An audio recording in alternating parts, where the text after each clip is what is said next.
So we'll start with just something very straightforward. Now, what do you think are some key moments or milestones that have shaped your identity and worldview?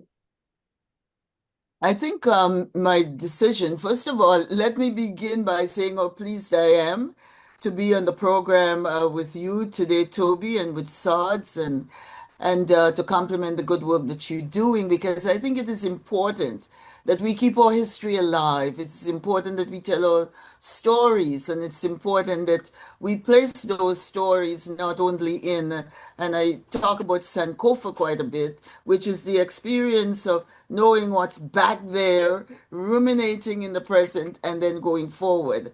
And so I think what you're doing is a really great opportunity for not only Saskatchewan and Ontario and Canada, but for the world to see, the history of our peoples in our times and the things that are happening. I left Grenada in 1960, came to Canada, all excited about a new life, new opportunities, and ways in which I can reach my full potential. As my grandmother would say, there is so much you can do. Go out there, learn, and do it. And so, if you were asking about milestones, one was the coming to Canada.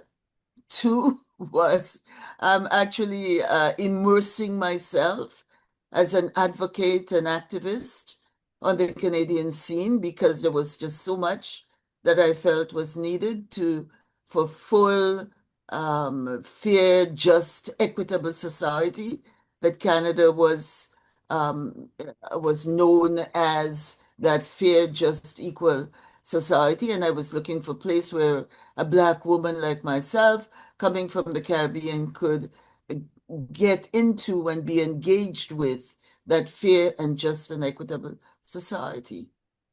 So, as an immigrant from Grenada, how did your early experiences in Canada influence your understanding of race, equity, and community?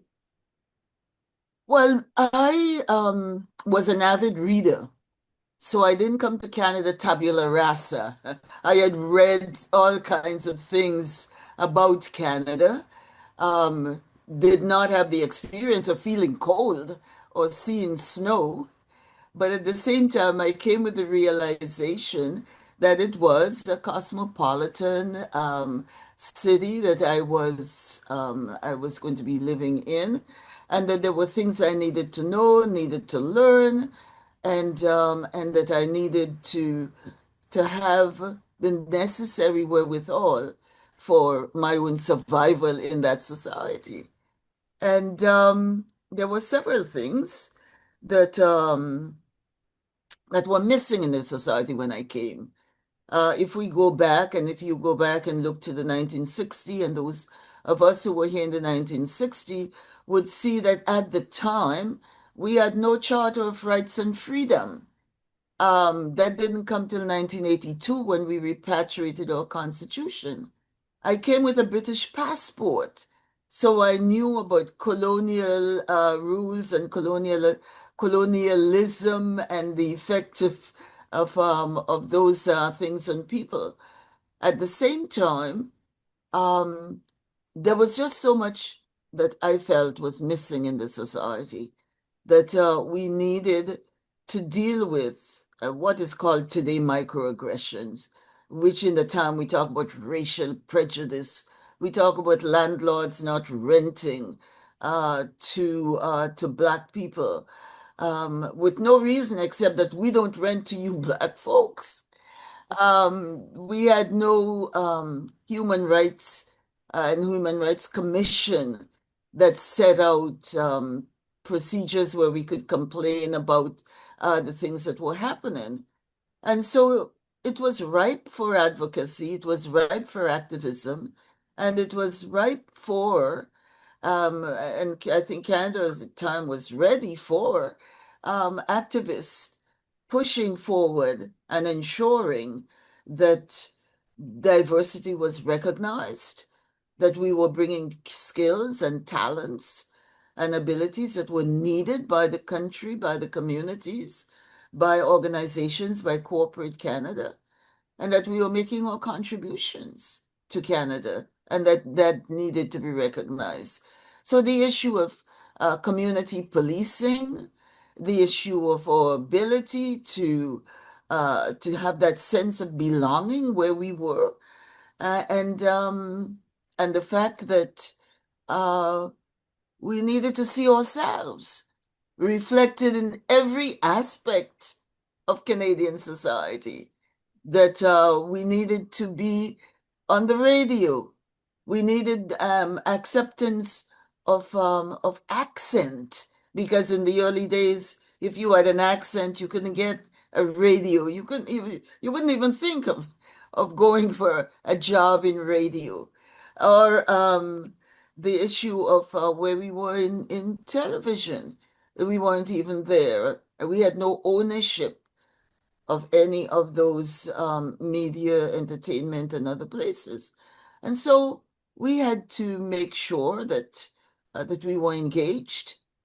And I was always one to say, let's do this. And I learned very early in Grenada, there was an old saying said, if it's to be, it's up to me. And I learned very, very early. I was just learning to read, and I was able to read those two-letter words. If it's to be, it's up to me. And somehow those words stayed with me and have been with me throughout my activism, my advocacy, my place, finding my place in society. If it's to be, I have to be engaged. I have to be there. I have to be committed. I have to work with others. I have to move with others to make a difference. That's absolutely awesome. No, I would imagine that you're a go-getter. You think it, you believe it makes an impact, and you go for it. And I love your mantra. Would that be your mantra? What has kept you going? If it's to be, it's up to me. Exactly. As you put your hand in, there are several ways in which this has been said by other people.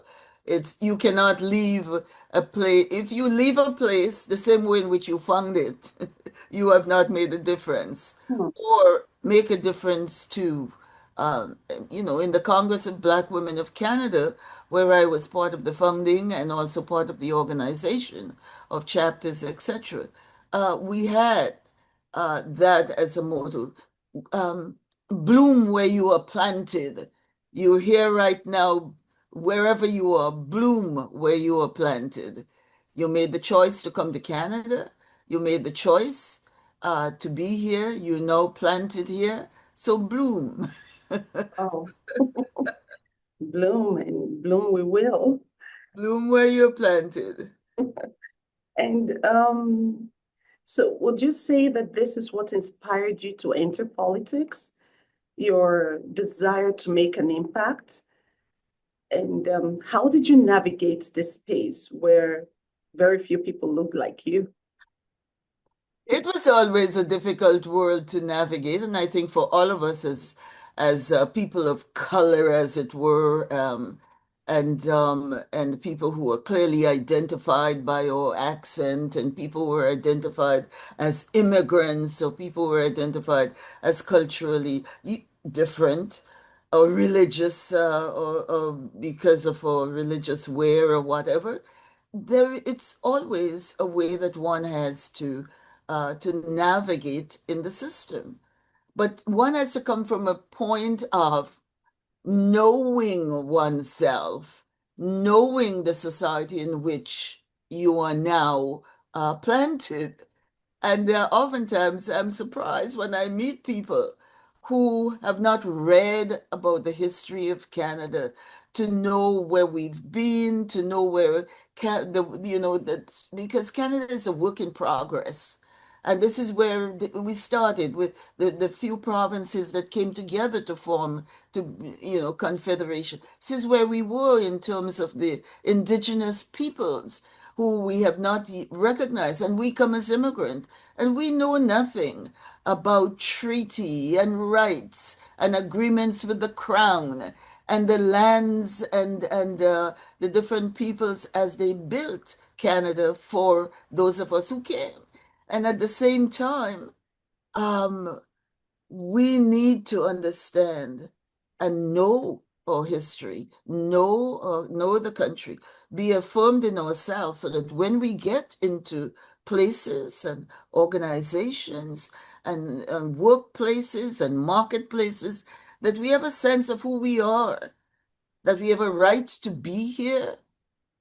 There's a sense of belonging that we must have. And Canada says all around the world, we are a diverse country. And I live in a city that calls itself the most diverse city in the world. There is no food you cannot get. There is no entertainment that is that one can, it's et cetera, et cetera. So we know who we are, and we need to know what the culture and what the surroundings and what the expectations are. And therefore, as we maneuver in the society, we maneuver from a point of strength, a point of knowing who we are, a point of pride. I've always been a proud Black Caribbean woman, and as a sense of what, and so no matter what one engages in the society, you bring that into the mix. I've been in so many rooms where I was the only Black face, or the only Black, or the only woman, oftentimes the only Black woman, the only immigrant woman, the only, etc. And so one brings that into the room, and one does not diminish that, feel ashamed about that, or looking for ways to compensate. I have a right to be here. This is a diverse country. This is a multicultural, multi-ethnic, multiracial society. I am part of this. This is my strength, and I want to bring that strength to the table. What resonated most with me from what you said now was the fact that knowledge is power. Basically, if you have a knowledge of self, knowledge of others, knowledge of your history, and knowledge of your race, then, there's nothing that should be able to hold you back. Because you're Exactly. moving in knowledge, you're moving in strengthening that power. Now, being the first woman of color, the first Black woman to serve as a federal minister of the crown and a member of parliament, and you also have this education background and so much. In what ways did you reimagine your role, not just as a member of parliament, but as the first Black Canadian woman to hold that position?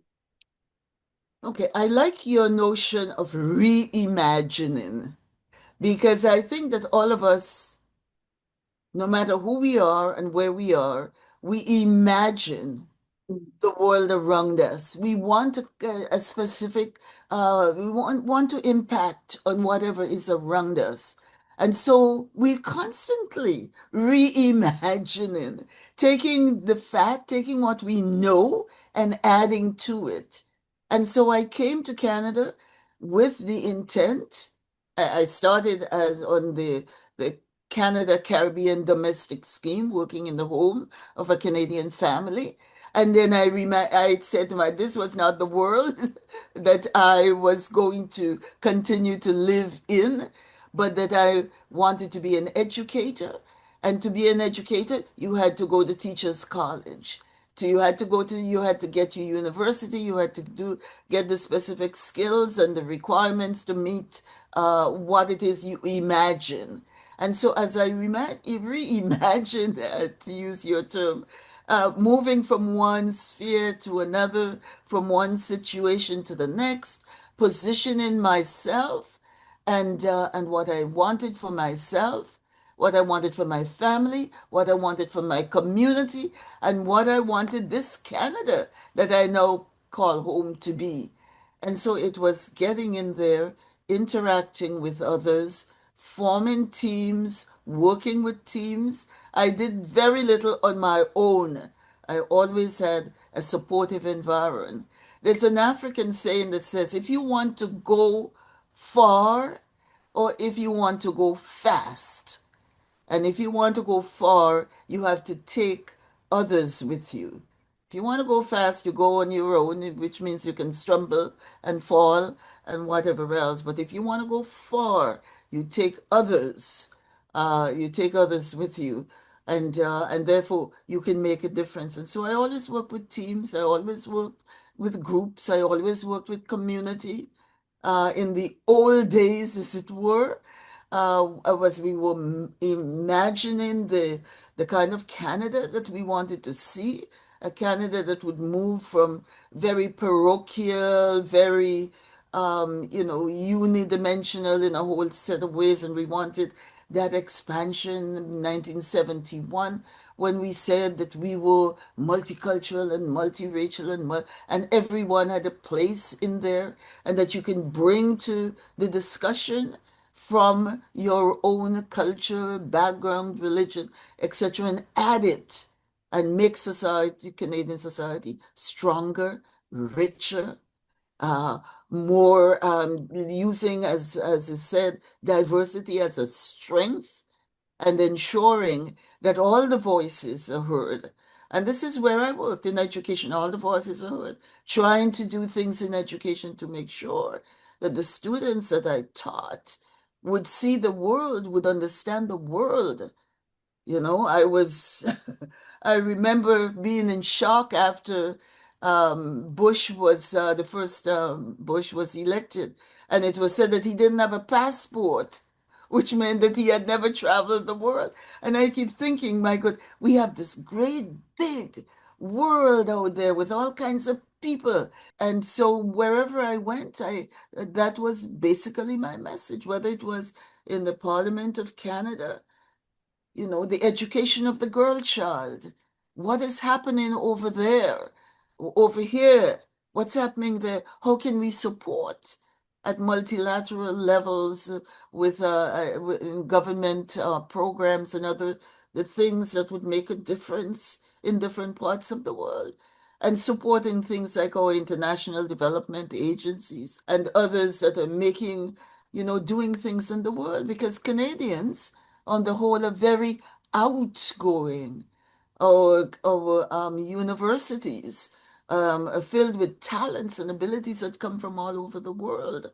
And so we think widely. It's not Canada first, and that's the end of that. We think widely in a global sense and we think about others. And as we build this Canada, as we reimagine and move this Canada, we move in with that recognition that we are, as my grandmother used to say, in a global village.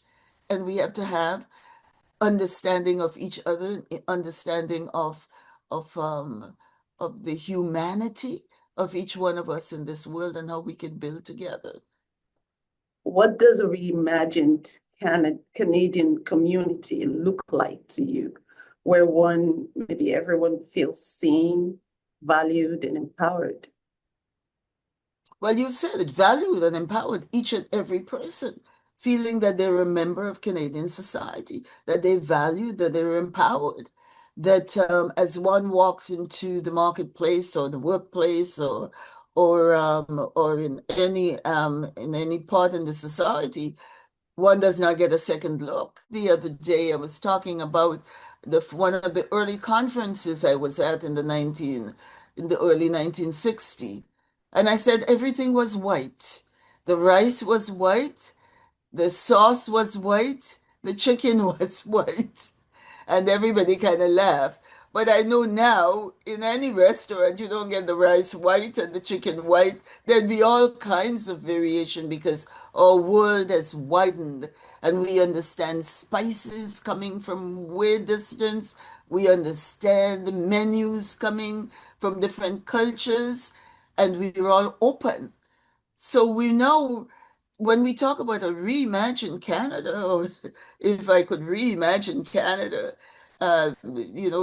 into the late 30s or late 20s, um, it is a place where there is a sense of belonging, where race and color and religion is not a topic of conversation and not a topic for discriminating against individual, and where everyone has a sense that we're building together. We're building a society that's fair, that's just, that's equitable, that's diverse, and at the same time giving everyone that sense that we're moving together and we're building together in a world that needs Canada and needs more of those principles that we hold dear.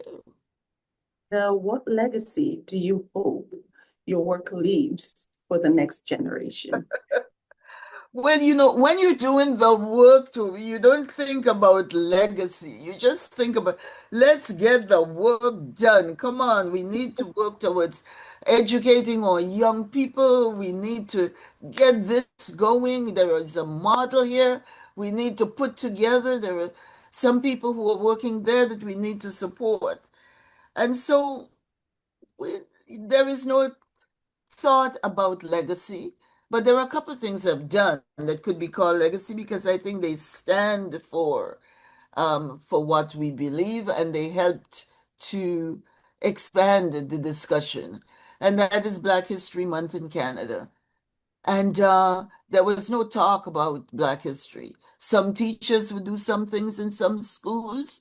Some schools would do some things in an area, but there was nothing uh, that made them look at curriculum and made us as a country look at the contribution of African Canadians when they came to Canada, 1603, the contributions that they've made in the building of Canada, the contributions they've made in the development of Canada, and the contributions they continue to make in every sphere of Canadian life.